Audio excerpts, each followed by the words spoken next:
Hi guys! Welcome to my vlog. For today's video, we are here in Dalaget, Cebu.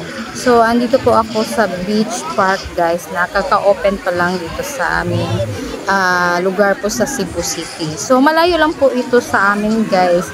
Kaya dinadayo ko po dito para naman po sa ganun ay matitingnan ko talaga yung view kasi kaka-open pa lang.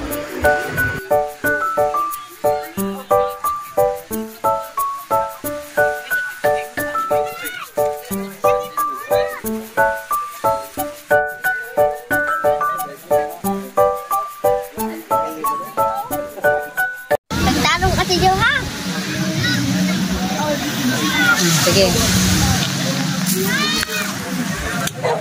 Ang luwag ani. Kung na di hoy. Sarap. Oh, kana na lang. Sa uman, namtas kuan. So ini. Ano siya tingog na. Init-init na ni. Ako rin tingog. Ay mo tingog.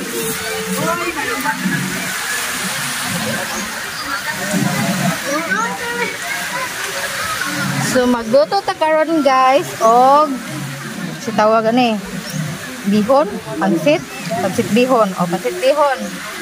Okay. So, first time pa jud nako guys na nagluto butin, di ko ka maumutalitan ni. Ang totoo nga pala dito guys ay invited lang talaga ako sa tawagan dito ngayon. Kumbaga, hindi ko talaga kami ang nag-a-outing. So, sampit lang po talaga ako. So, ngayon guys, ay nag-award ko talaga yung chef nila. So, ngayon, ay ako po talaga ang nagpresenta na magluto kasi para naman sa ganun ay may maiambag po ako sa aming outing, diba? So, eto guys, kung ano po talaga ang meron, yun po talaga ang niluluto. Sige, diretso na lang. Kung ang meron na sa nagluto ko pansit bihon. So, sa mga gustong makatipid, ay pili ko kayong makaluto ng ganito lang kasimple guys. At super sarap at saka sulit na sulit talaga ang timpla. Diba? Perfect talaga itong pagkaluto nito guys. Kaya, watch out lang po kayo sa finished product po guys. Yan. Yung una po natin nilagay guys, yung bawa. Tapos gamit natin yung maliit na kutsara. Kasi unprepared nga. So maganda kasi guys na pag kumakain po tayo pag nandito po tayo sa dagat, maganda kasi mainit. Tapos kaluluto ka lang.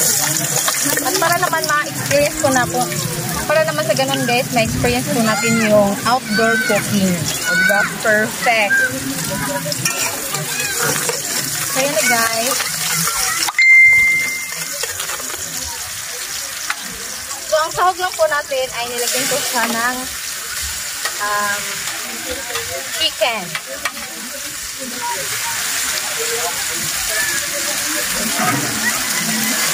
So, ano lang to siya guys? Luto-lutoan.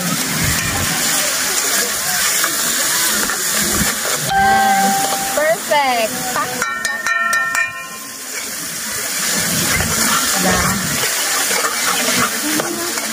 So, ang ganda ng view. Nandito nga pala kami sa Dalaget, Cebu. So, hi sa mga taga Dalaget dira. So, we are here in Dalaget Beach Park, Cebu City. Perfect.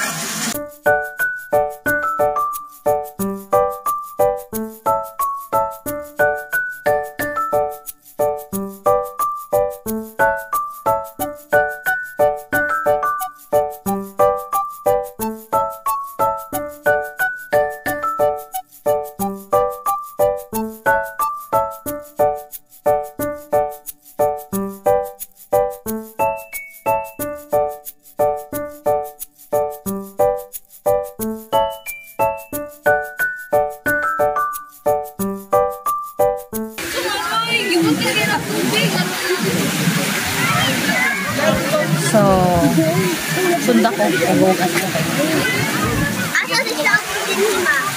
So, gamit po tayo ng tubig guys. Medyo kayang-kaya po siyang buhatin. Bukat na un. So, bubuhatin ko siya. Lagay ko itong isang galon.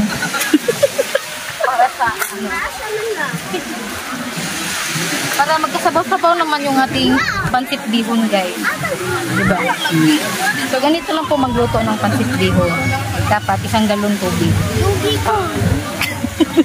Lakas naman. Hindi naman 1 galon, guys. Tamang-tama lang. So, ayan na, guys. Luto na po yung ating chicken. At pwede na po natin lagyan ng isang... Ay, katamtama na po. Oh, dyan, us kagalon. So, ayan na siya, guys.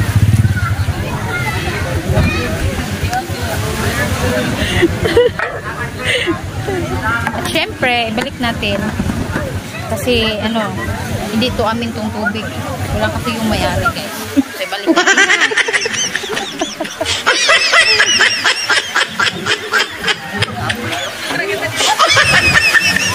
Diba? Walang tao.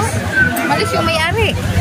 So, hindi nila alam na nagnakaw po ako ng tubig kasi hindi po kami nagdala ng tubig.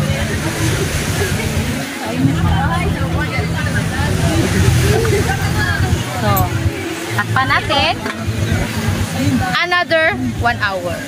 So, ganyan po talaga magluluto ang madam ninyo. So, wala po talagang imposible pag sa pagdating po talaga sa pagluto o kaya sa mga gawaing pangkusina, guys.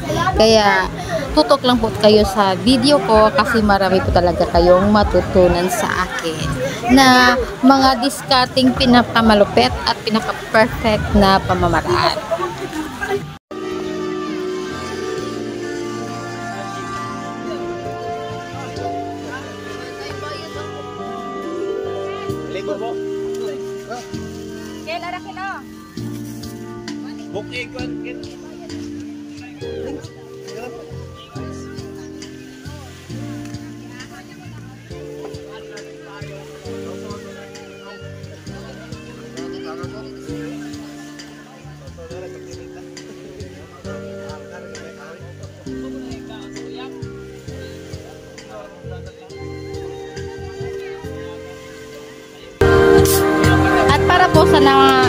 Para po sa nagtitipid, guys, ay pwede na yung manok, ahos, at yung manok, bawang, tsaka yung onion.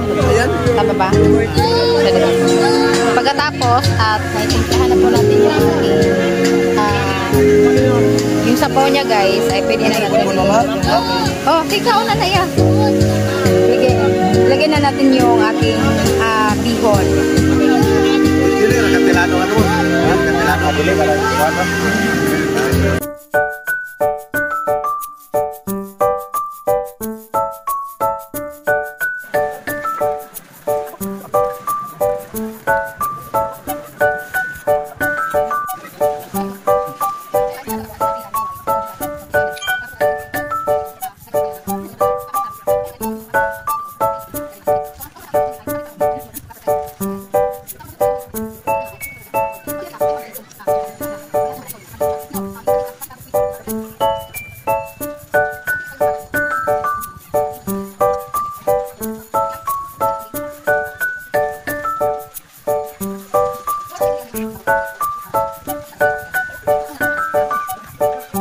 Sa part na ito, guys, ay nagluluto na naman po ako ng spaghetti kasi meron po silang lulutuing spaghetti. So ako na po ang nagpresenta, guys. So ayan, mekas po na siya para naman sa ganun ay makakain na po kami mamaya. O diba, perfect.